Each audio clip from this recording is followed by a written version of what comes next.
What is up, family? We have part 2 coming up of this wonderful, exciting game called Kenshi, where it takes literally 3 weeks to go from town to town with no legs. I don't know, a whole bunch of things this poor man goes through. Patience, patience, il a beaucoup de patience.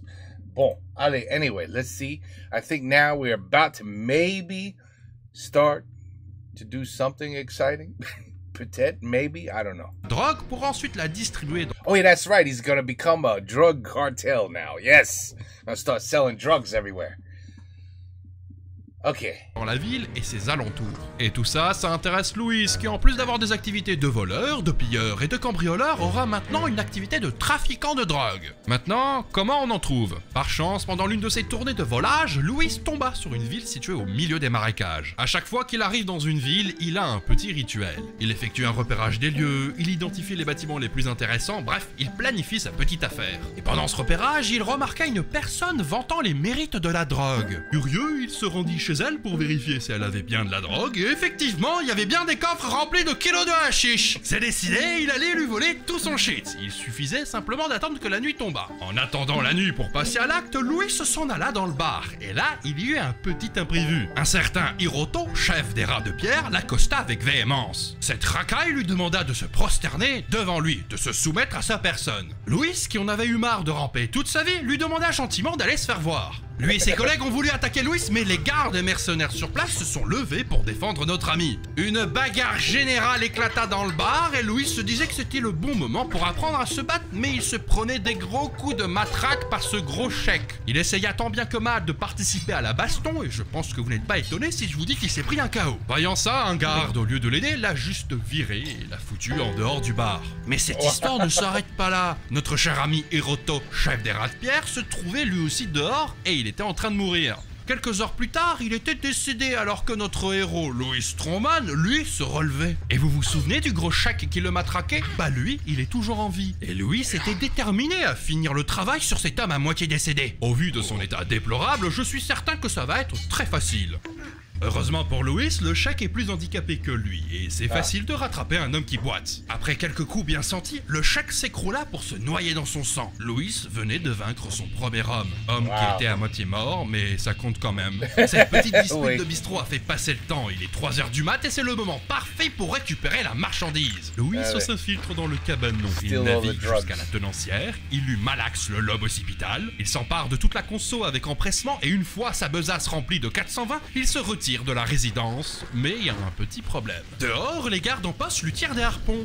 Pourquoi? Parce que taper un individu à moitié mort pour une dispute qui s'est terminée, ça s'appelle une agression. Et tous les habitants ont vu Louis à côté du corps inanimé du gros chèque. Donc tout le monde sait que c'est lui. Donc vous avez Louis. Wow, this game is pretty damn smart. Un homme tronc doté de membres robotiques, perdu en plein milieu des marécages avec un pactage rempli de hashish qui se fait tirer dessus au harpon par des gardes parce qu'il a agressé un homme dans la rue. Disons que c'est un peu la merde. En attendant d'avoir une idée précise sur comment il va se barrer de la ville, autant dormir dans le bar. Il n'a plus aucune vitalité, ce qui n'est pas intelligent si on veut s'enfuir, et la nuit, en plus de le soigner, va peut-être changer les idées des gardes. Louis a trouvé une solution. Il a scruté la ville en activant le mode caméra libre de Kenshi, il a identifié la zone la moins surveillée des barricades, c'est celle-ci, avec seulement 3 gardes en poste, et sa tactique c'est de contourner les bâtiments, puis foncer à vive allure sans essayer d'être discret pour le moins du monde. Son plan est mûr, Louis se chauffe, il commence son évasion en contournant les bâtiments sur la droite et dès qu'il est en place, il court à toute allure pour esquiver les harpons. Sauf que rien ne se passe. Il ne se fait pas tirer dessus, comme si les gardes avaient déjà oublié. Il semblerait que dans le monde de Kenshi, massacrer un individu en pleine rue ne soit pas quelque chose de si grave que ça. Louis prend le chemin de la maison avec tout son chichon, il passa à la douane de la ville et revend tout à ses frères Shinobi, et ce business est très lucratif. Alors, pourquoi s'arrêter en si bon chemin? Une véritable Tronman connexion s'établit entre Admag et Requin. Il galopait pendant des heures et le process était toujours le même. Il attend que la nuit tombe sur la ville, il pénètre dans le cabanon, il rampe doucement vers la donzelle. Il vole tout. Il lui fracture le crâne et il lui prend tout son merdier. Sur le retour, il rame des fesses parce qu'il est chargé comme une mule. Il rentre à Admag et pour éviter d'être mis en prison par les gardes, il balance toute la consommation sur le sol avant d'être contrôlé. Les gardes disent qu'il n'y a rien à signaler. Il remet tout dans son inventaire et il peut rentrer à l'intérieur des remparts sans pression. Wow. Le premier qui dit que j'abuse de l'IA, je le signale à Pharos. Louis, une fois dans la ville, vend toute la cargaison aux shinobi. Les Asiatiques ont la route de la soie, les Alsaciens ont celle du vin, et sur Kenshi, Louis a la route de la bœuf. Louis a plus de 100 000 balles, il a énormément d'argent, mais il a aussi beaucoup de problèmes, et ça ne concerne pas la drogue. Parce que, on ne dirait pas comme ça, mais tous ces trajets sont assez dangereux. Si ce n'est pas les bandits ou les troupes de ninjas qui vous agressent sans aucune raison, si ce n'est celle de vouloir vous faire du mal, ce sont les animaux qui vous attaquent et qui se feront un malin plaisir de vous manger. Alors, il a bon goût, Louis. À chaque fois que Louis prend la route, vous pouvez être certain qu'il va se faire taper au moins une fois. Il n'est pas capable de combattre une personne en un contre un, alors n'imaginez pas qu'il puisse quelque chose contre plusieurs racailles. Surtout contre ces bandits des poussières de merde qui l'ont régulièrement bolossé. Et Louis a très envie de se venger d'eux, mais pour l'instant, il ne peut pas. Pour survivre, il a deux stratégies. La fuite à la moindre menace. Or take all your shit off and lay on the ground as a what were they calling it? But basically a lump. Just a lump, no legs, no arms, right? Because they ignore him then. Il court plus vite It's a bug, but they ignore him. que les gredins, ou le repliqueront s'il ne court pas plus vite que les gredins. Si aucune de ces stratégies n'est utilisée, Louis se fait complètement atomiser et il se retrouve prostré sur le sol comme la sombre victime qu'il est. Cette situation est franchement problématique et l'entraînement shinobi ne lui permettra jamais d'y faire face pour deux raisons. Premièrement, l'entraînement avec les mannequins n'entraîne pas sa force, sa résistance ou les autres compétences de combat. Deuxièmement, l'entraînement avec les mannequins est capé à un certain niveau. Une fois ce niveau dépassé, Louis ne pourra plus jamais progresser en tapant sur eux. Si notre héros veut faire face au monde de Kenshi, s'il veut devenir quelqu'un d'encore plus important, il doit sortir de sa tour et affronter le monde extérieur. Vous savez, j'en vois beaucoup dire que Kenshi est un jeu difficile, que c'est un jeu méchant et injuste qui veut votre mal, sauf que ce n'est pas vrai. Kenshi n'est pas un jeu difficile comme un Dark Souls où il faut apprendre par cœur des patterns de boss, et si t'as le malheur de mal esquiver un coup, tu perds toute ta vie. Kenshi, lui, est difficile parce que son monde l'est. Quand vous commencez une partie, vous êtes généralement tout seul, vous n'avez aucune compétence, vous ne savez rien faire, bref, vous n'êtes personne. Et dehors, dans la nature, vous avez des groupes d'ennemis toujours plus forts et toujours plus nombreux que vous qui sillonnent les terres, alors c'est normal de se faire détruire, et justement, c'est là où Kenshi diffère des autres jeux. Perdre un combat dans Kenshi ne veut pas forcément dire perdre votre partie, il peut se passer diverses choses. Vous pouvez vous faire capturer comme Barthez ou juste gentiment dépouiller, mais dès la fin du combat, votre personnage va se relever plus fort. Et c'est exactement là la philosophie de Kenshi et de son développeur Chris Hunt. So die as much as you can. Alors oui, j'ai bien dit son développeur, parce que tout ce que vous venez de voir depuis des dizaines de minutes, ça a été fait par un seul mec. Wow, are you serious? One person made this game? Mais c'est pas possible. What did it take him? 30 years? La morale de Kenshi, c'est que plus vous travaillez à quelque chose, plus vous suez, plus vous galérez, plus vous allez apprendre. Et à la fin, vous allez être meilleur. Mais pour ça, faut réfléchir à son entraînement, parce que si vous affrontez ces genres d'hommes insectes qui réussissent à vous capturer, vous allez juste vous faire bouffer. Et là, oui, effectivement, vous allez perdre votre partie. Et contre qui Louis pourrait s'entraîner? Les paladins de la nation sacrée le détruiraient, les gardes des villes le défonceraient, et les bandits vont l'humilier. Et promis, on va se venger d'eux. Louis a besoin d'un endroit avec des opposants relativement faibles, et il sait où en trouver, à proximité du hub. La zone est régulièrement parcourue par des hordes de vagabonds affamés, ils sont nombreux, ils ont des armes, mais la vérité c'est qu'ils ne représentent aucune menace réelle. Ces vagabonds se baladent avec des bâtons en bois qui n'affligent pas de gros dégâts, et si jamais on est mis à terre par ces derniers, ils vont simplement piller la nourriture contenue dans l'inventaire. C'est donc comme cela que Louis va s'entraîner, tout seul contre des groupes entiers d'ennemis. Il se prend coup sur coup et il tente de rendre l'appareil, mais il commence à apprendre à se battre. Alors la bagarre c'est pas le truc où il est le plus doué, et même lorsqu'il est mis au sol, Louis doit se relever pour recommencer à lutter. L'entraînement faisait déjà effet puisque pour la première fois de l'aventure, Louis avait réussi à battre quelqu'un en un contre un et de manière réglo. Cet individu qu'il va baptiser Rosé tombe à pic parce que Louis doit aussi monter sa force qui est trop basse. Et oui, un grand guerrier ne peut pas être faible. Pour gagner en force, le plus efficace c'est d'avoir un inventaire super lourd, ce que fait Louis en minant du cuivre pour l'avoir dans l'inventaire, et de porter en même temps une personne sur l'épaule. Tout cela maximise le gain de force et après ça, il suffit juste de marcher pendant des heures. Oh oui, that's all. Pour des heures. Tout le monde a le temps. Pour des heures. et c'est très très long. En parallèle, c'est Louis long. utilisait Rosé comme sparring partner pour faire la bagarre. Les poches pleines de cuivre, il boxait son nouveau camarade pour apprendre à mieux se battre. La vie de nos deux meilleurs amis était super bien, sauf que Louis était un peu obligé de tout le temps porter Rosé avec lui, sinon il fuit. Durant l'un de ses trajets habituels, Louis se fut attaqué par des bandits et Rosé en profita pour se réveiller et prendre la poudre d'escampette. Louis était attristé. Il n'a pas seulement perdu un poids et un sac de frappe, il a surtout perdu un ami. Louis, qui ne voulait plus jamais être seul, décida de chercher un nouveau sparring partner. Il croisa la route de quelques bandits des poussières et maintenant qu'il était un peu entraîné, il put se venger sur eux et il gérait bien le combat, le bougre. Il se débarrassa de ses opposants et décida de s'accaparer l'un d'entre eux, un gros chèque qui s'appellera désormais Miguel. Et là, Louis, il va faire les choses bien. Miguel sera son sparring partner, un copain pour la vie et ils vivront toujours ensemble pour l'éternité. Avec l'argent du shit, il fit l'acquisition d'une maison qu'il rénova entièrement pour qu'elle soit comme neuve. Naturellement, pour fêter ça, Louis tabassa Miguel. Taper, c'est sa façon d'aimer. Truman a plein d'idées pour la maison. Il y aura des douches à l'italienne, une cuisine ouverte, un salon avec des canapés, une prison pour Miguel. Bref, ça sera un vrai Une prison pour petit palace. Malheureusement pour Louis, un drame arriva. Louis avait besoin de matériaux de construction pour la maison. Il allait s'absenter, alors il mit Miguel complètement KO pour qu'il dorme. Il lui laissa un peu de viande crue en cas de fringale et mit ses effets personnels sur le sol pour qu'il surveille le tout. Louis prit alors la route à la recherche de matériaux. Une fois en sa possession, il retourna à la maison et Miguel avait disparu avec toutes les affaires. Louis, encore une fois, a été trahi.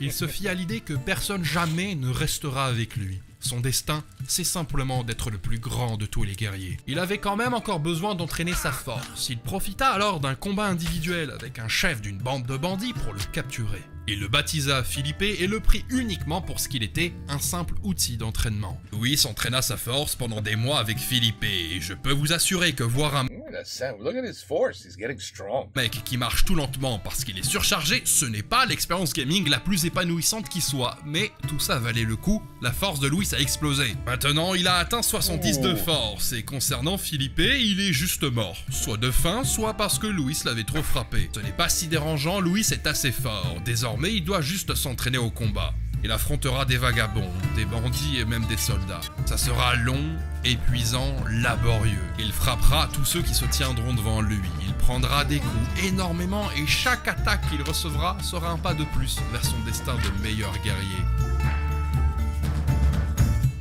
Et même si notre jeune héros tombe, il devra se relever. Parce que c'est ça, Kenshi. Oh, now he's limping.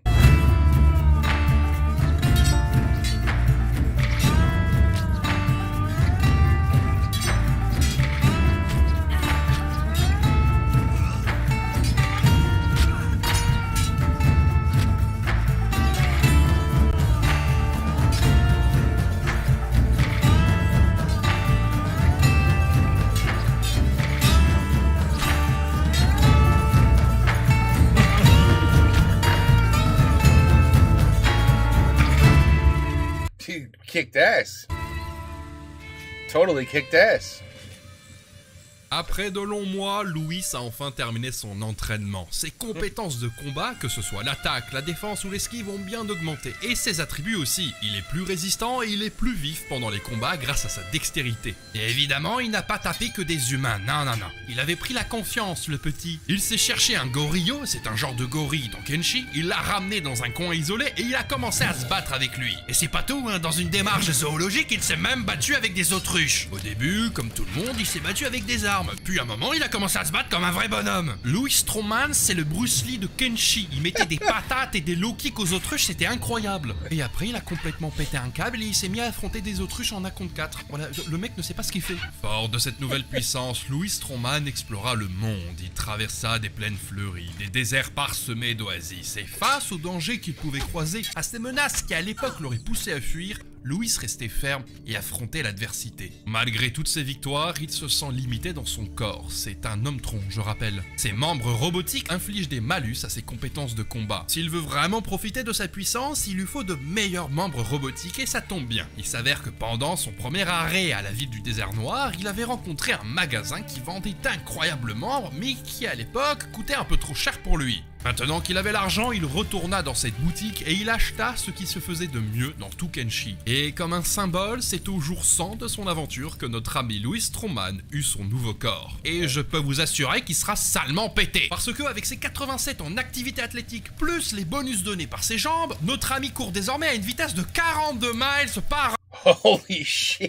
Et regardez-moi cette rapidité, et je précise que je joue en vitesse 1. Je pense qu'on a devant nous l'être vivant le plus rapide de tout Kenshi. Dans cette même ville, Louis trouva un magasin vendant des armes complètement pété. Et cédant à la tentation, il décida de s'acheter l'arme nommée Soleil Tombant. Bon, j'anticipe un peu la question, mais pourquoi changer d'arme maintenant alors qu'il est expérimenté dans le maniement du katana? La raison, c'est que Louis est tout seul face à des groupes d'ennemis. Le katana ne touche que rarement plusieurs personnes à la fois, alors qu'une arme lourde, vous allez voir, il y a souvent des strikes qui vont se faire. Et là, dites-vous que ce n'est même pas la max, hein. Il est que level 11 en arme lourde et ça tape déjà sec. Un petit entraînement s'impose. Louis se balada un peu partout pour s'habituer à son arme. Vous vous souvenez des écumeurs? Bah là, il s'amuse avec. Il les déboîte et il peut même en prendre plusieurs d'un coup.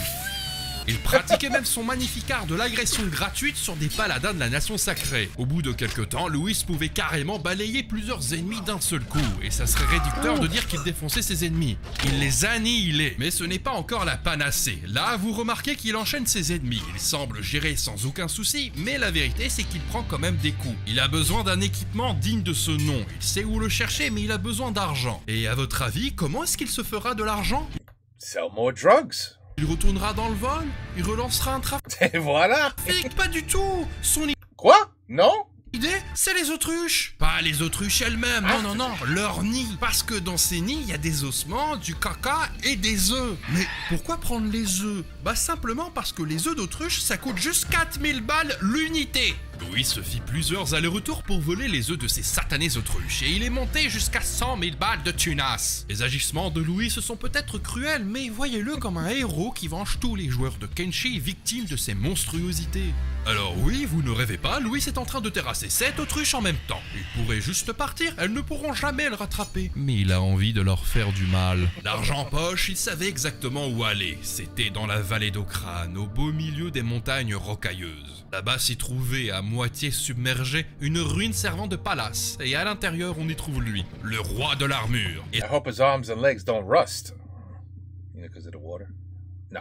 Ce robot fabrique les meilleures armures de tout Kenshi. C'est ici que Louis acheta la meilleure armure et la meilleure cotte de maille qui puisse exister. Et je peux vous dire qu'à partir de là, ça va swinguer. Pour tester ce nouvel attirail, il a décidé de s'amuser un peu. Pour ça, il se rendit dans les plaines cannibales. Sans grand étonnement, c'était juste des boucheries en continu. À partir de là, il n'y a plus vraiment de suspense sur l'issue des combats. Avant, la terre entière faisait le malin contre notre héros. Et désormais, Louis traumatisait tout le monde. Dans son sillage, il ne laissait que destruction. Et Strowman fut la cause directe de l'extermination de plusieurs villages entiers de cannibales. Et je peux vous dire que c'était l'éclat total. Voir Louis qui explose des centaines de types alors qu'avant, c'était lui la grosse victime, c'est un vrai petit plaisir. Pendant l'un de ces nombreux massacres d'innocents cannibales, Louis remarqua que l'un d'entre eux avait une prime de 10 000 balles sur la tête. Alors, après le combat, il le soigna, il le prit avec lui et il décida d'aller le livrer à ceux qui le recherchaient. Le truc, c'est que le cannibale est recherché par la nation sacrée qui déteste Louis. Mais ce n'est pas si important que ça. Strowman est trop rapide. Malgré l'agressivité des paladins, il arrive quand même à s'infiltrer dans la ville, il fout le type dans une cellule et il repart tranquillement avec le pognon. Même si la nation sacrée le haït, ils l'ont quand même payé. Et ça, c'est sympa de leur part. Cette expérience de chasseur de primes plut à Louis et ça lui donna l'envie d'en rechercher de nouvelles, mais son passage chez les cannibales l'a un peu frustré. Vous voyez, les attaques avec le soleil tombant sont un peu lentes. Il s'agit d'une arme lourde. Non, ce jeu est un peu lent.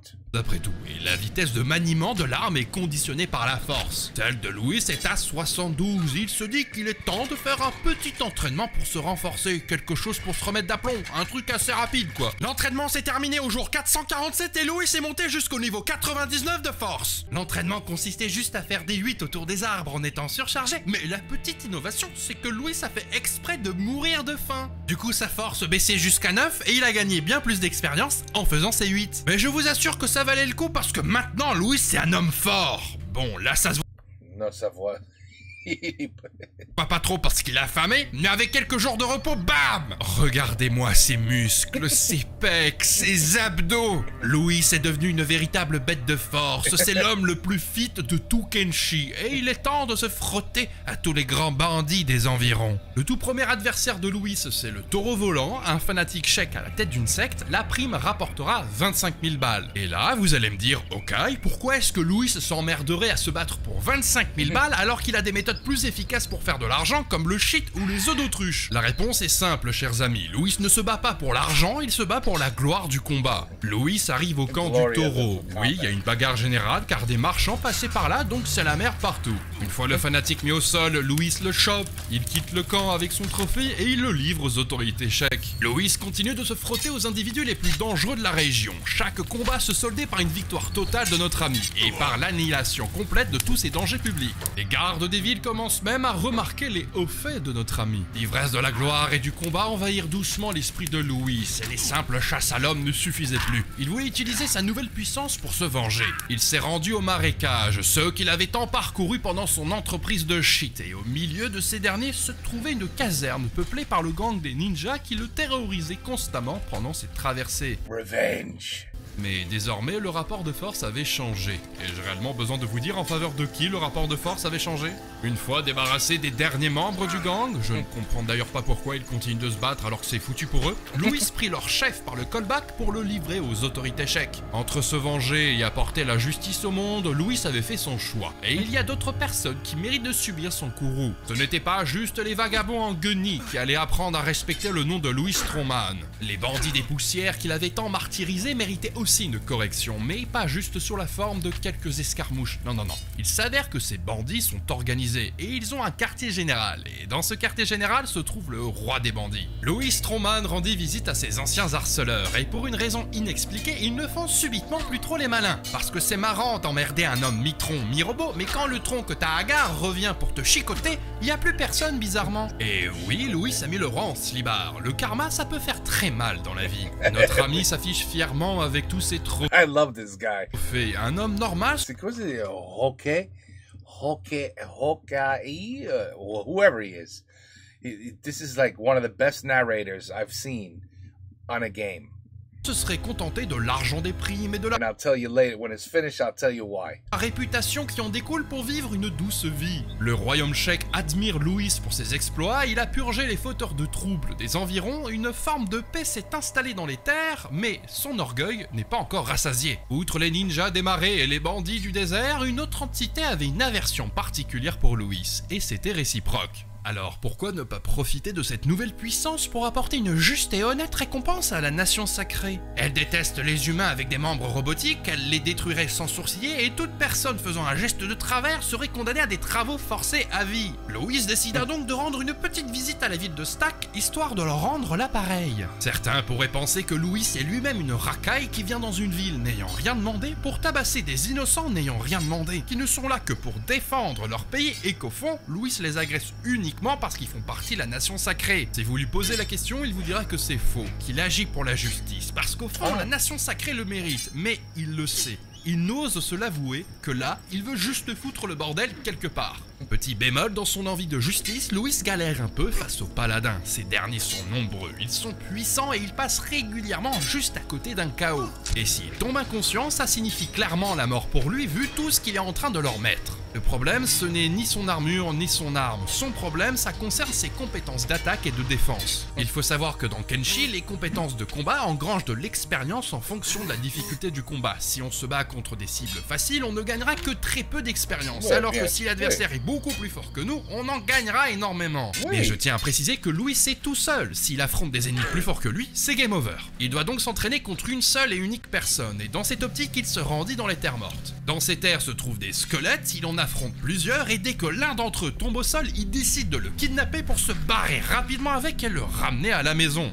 Alors, pourquoi kidnapper un robot et pas un humain? Pour ça, il y a deux raisons. Premièrement, les robots ne mangent pas, contrairement aux humains. Ça évitera qu'ils connaissent le même sort que Philippe. Et deuxièmement, un robot blessé n'a besoin que d'un petit coup de réparation et hop, il peut repartir comme en 40. Au sujet de l'entraînement, c'est assez simple à comprendre. Dans Kenshi, on gagne de l'expérience lorsqu'on réussit une action, un vol, un crochetage, une attaque ou une parade. Pour les compétences de combat, on gagnera autant d'expérience avec une attaque qui inflige beaucoup de dégâts qu'avec une attaque qui inflige peu de dégâts. L'essentiel, c'est juste de taper le plus possible. Du coup, pour s'entraîner, Louis s'équipe d'un wakizashi rouillé infligeant peu de dégâts et qui en plus a un malus de dégâts contre les squelettes. Et il équipa son ami robot, qu'on va nommer Marco, d'une arme médiocre et d'une armure lourde pour encaisser un maximum de dégâts. Le truc, c'est que Marco est plus faible que Louis, donc il tombera rapidement, et Louis gagnera peu d'expérience. Mais dans Kenshi, on gagne bien plus d'expérience en affrontant des ennemis plus forts que soi. Cela veut donc dire que Marco, à force de s'entraîner contre Louis, augmentera sa résistance et sa défense. Du coup,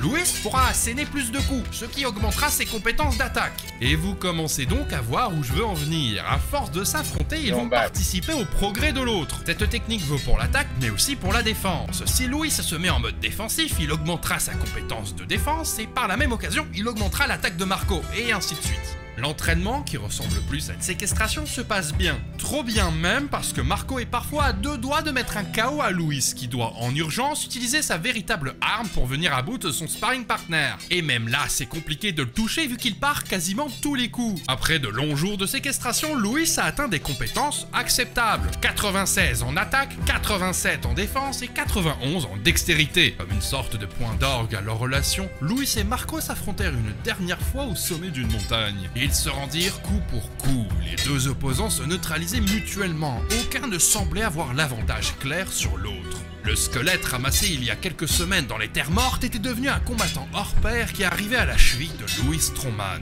Et finalement, dans un dernier coup de wakizashi, notre héros vint à bout de Marco. Il le répara une dernière fois et il lui confia plusieurs armes ainsi qu'un kit de réparation. Cette rencontre a fait de Louis l'homme le plus fort au monde. Marco était devenu, quant à lui, le squelette le plus fort au monde. Le voilà qui court à vive allure pour aller écrire son histoire. Qui sait ce que le destin réserve à cette bonne vieille boîte de ferraille. Quant à l'histoire de Louis, elle va s'écrire dans quelques instants. Pour la tâche qui l'attend, notre héros doit améliorer une dernière fois son équipement. Il a besoin de ressembler à un véritable guerrier, à quelqu'un qui inspirera la peur chez ses adversaires. Louis se rendit auprès du roi de l'armure. Il fit l'acquisition des meilleures jambières qui existent ainsi que d'un genre de chapeau en métal et là, on peut dire qu'il fait vraiment peur. C'est comme cela qu'il revint sur les terres de la nation sacrée. Il avait une mission à achever et cette ville de Stag ne faisait clairement plus le poids. Et mes chers amis, je crois que Louis Strongman est devenu imbattable. Ses attaques et ses parades sont extrêmement rapides bien que son arme soit lourde. Il se rendit au lieu d'exercice du pouvoir local et balaya avec aisance les forces ennemies. Autour de lui s'amassaient les meilleurs soldats de la ville et pourtant Louis s'en sortait victorieux. L'intérêt de ce lieu, c'est cet individu. Le grand inquisiteur Seta, c'est grosso modo le bras droit du chef de la nation sacrée. Il était déjà blessé de l'affrontement précédent, sa capture fut donc un jeu d'enfant, et Strongman le prit donc avec lui pour le ramener dans une prison chèque. Ce n'était pas la prime qui l'intéressait, mais simplement le fait de foutre le bordel. Et pourquoi s'arrêter là avec la nation sacrée maintenant qu'il peut tous les défoncer? Louis partit alors en direction d'une autre ville, et ça serait vous mentir si je disais que le résultat fut différent. Louis combattit le second et dernier grand inquisiteur de la nation sacrée. Dès qu'il fut au sol, il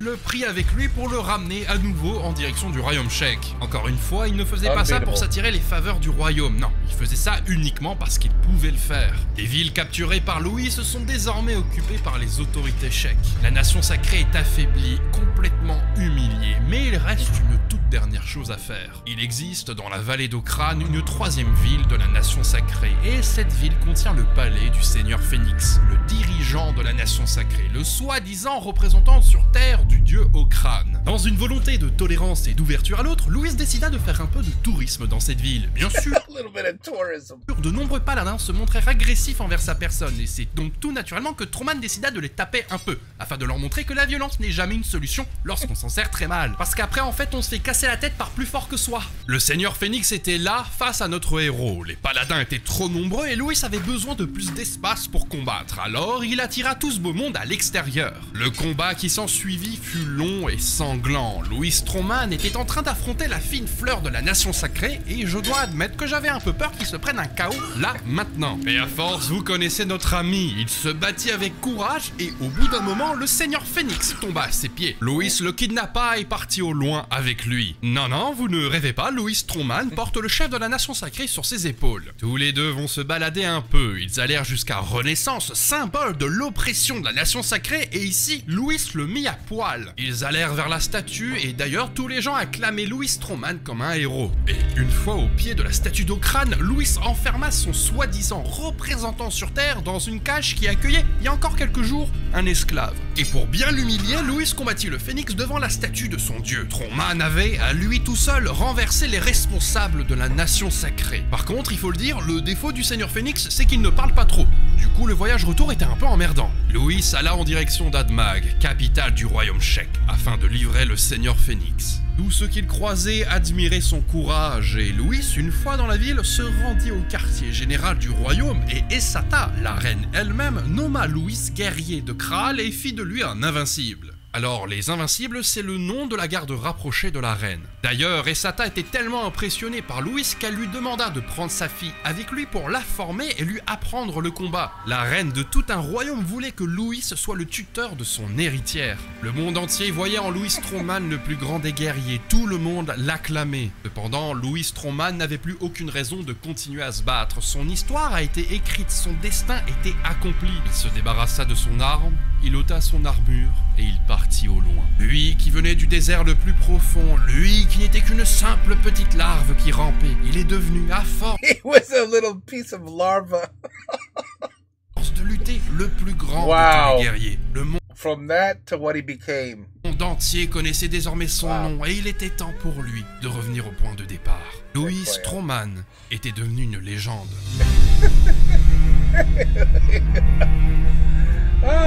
You know what? I would never play this game, not in a million years, but this was an excellent video. Excellent.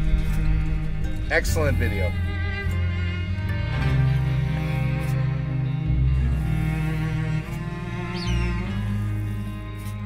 Man, I don't even know I don't know how they do it.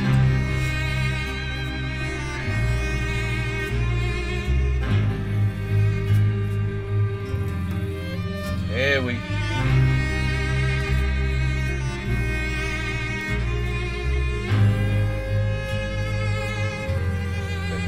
the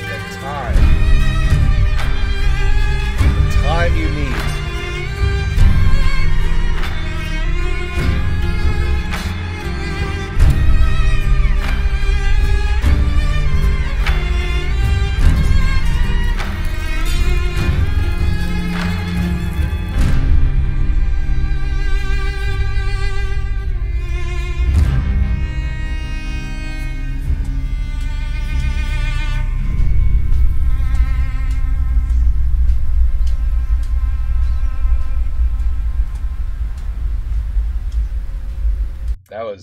That was really good.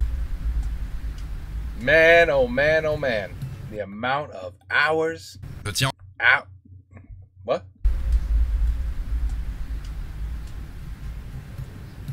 Je tiens encore à remercier CyberGhost VPN pour leur soutien. Oh, wait. Opera. Description, vous avez Browser. 4 mois offerts et Free VPN. 83% de réduction. Vous pouvez toujours Bon. plus du partenaire. He already did that. Why is he doing it again?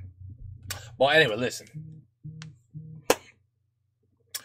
So, this game it takes about probably, I don't know. If you're married with kids, you start playing this, you could get a divorce, is what I'm trying to say. That's the amount of time you need to look like, to advance in this game. And my man here, the greatest narrator I've ever heard, he went from a lump of shit to an extreme warrior, the best, number one in the game.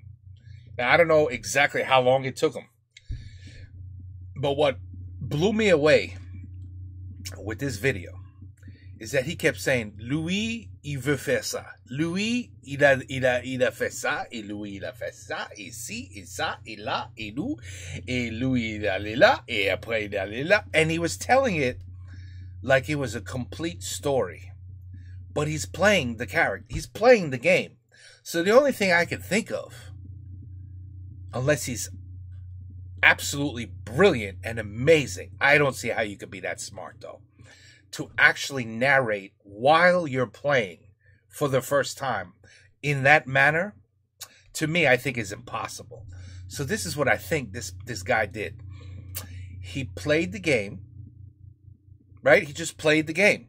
Had fun. He played the game. He recorded himself playing the game like any other game. Didn't say shit. Was probably cursing and saying, wow, this fucking slow. Oh my God, this is so boring. Oh shit, now I gotta drag all the way across the desert to the... So who knows what he was doing, right? But he was playing it. Then when he finished the game, after probably 6-7 months, I don't even know how long, he then edited the entire recording of him playing.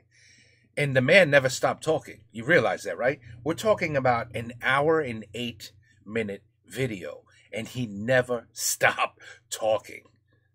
That's incredible. So, I'm getting a cold. But anyway, so I think he replayed it, right? He replayed his recording and then re-edited every single thing that he was doing was then being narrated, where it made me feel like I'm just watching a movie. I'm not even watching a game. I'm watching a movie because he's telling me everything about Louis and how he's growing and what Louis has to do now. And now he's going to sell drugs. And now he's doing this. And now he's stealing ostrich eggs. And he's making money. And he's getting better weapons. And he's becoming stronger. And he's training. And then at the end of the day, it's like, wait a minute. What? Am I losing my mind? This guy's playing Louis. He is Louis. But he's talking about Louis as in the third person. And the entire game felt like I was watching a movie. And I was actually waiting to see what the hell's going to happen with Louis next. Is he going to get stronger? Is he going to get better? Like, I couldn't wait until he got his robotic arms and legs. And then, you know, because you're like, all right, what's going to happen now? Holy shit, what's going to happen now? But, now, I'm not going to lie. A game like this would bore me to death. I could not do it. I don't have the time. Well, you guys know I don't have the time. I put out 4 videos a day. How could I possibly have time to do anything? With the amount of requests that I get, there's no way I could play a game like this. But I wouldn't want to anyway. Not going to lie, I would not. I am not the kind of guy who can crawl with no limbs across a desert for 48 hours straight. No, hell no. Even if I got to go AFK, you know, waiting in prison for... Ow! No, I can't. It's not my kind of game. I need action. I need fast. Let's get this over with so I can move on to the next game. You know what I mean? Like Grand Theft Auto, of course, that's a game that could take 6-7 months to finish also, unless you're a lunatic and you just play it like 18 hours a day. But at least with that, it's like, ooh, I finished that quest. Now, what do you want? What do you want me to do next? All right, I gotta go. What? You want me to deliver this stolen TV to Tyrone down the street? All right, let's go. Let me get the TV, put it in the car. Let me steal a car, whatever.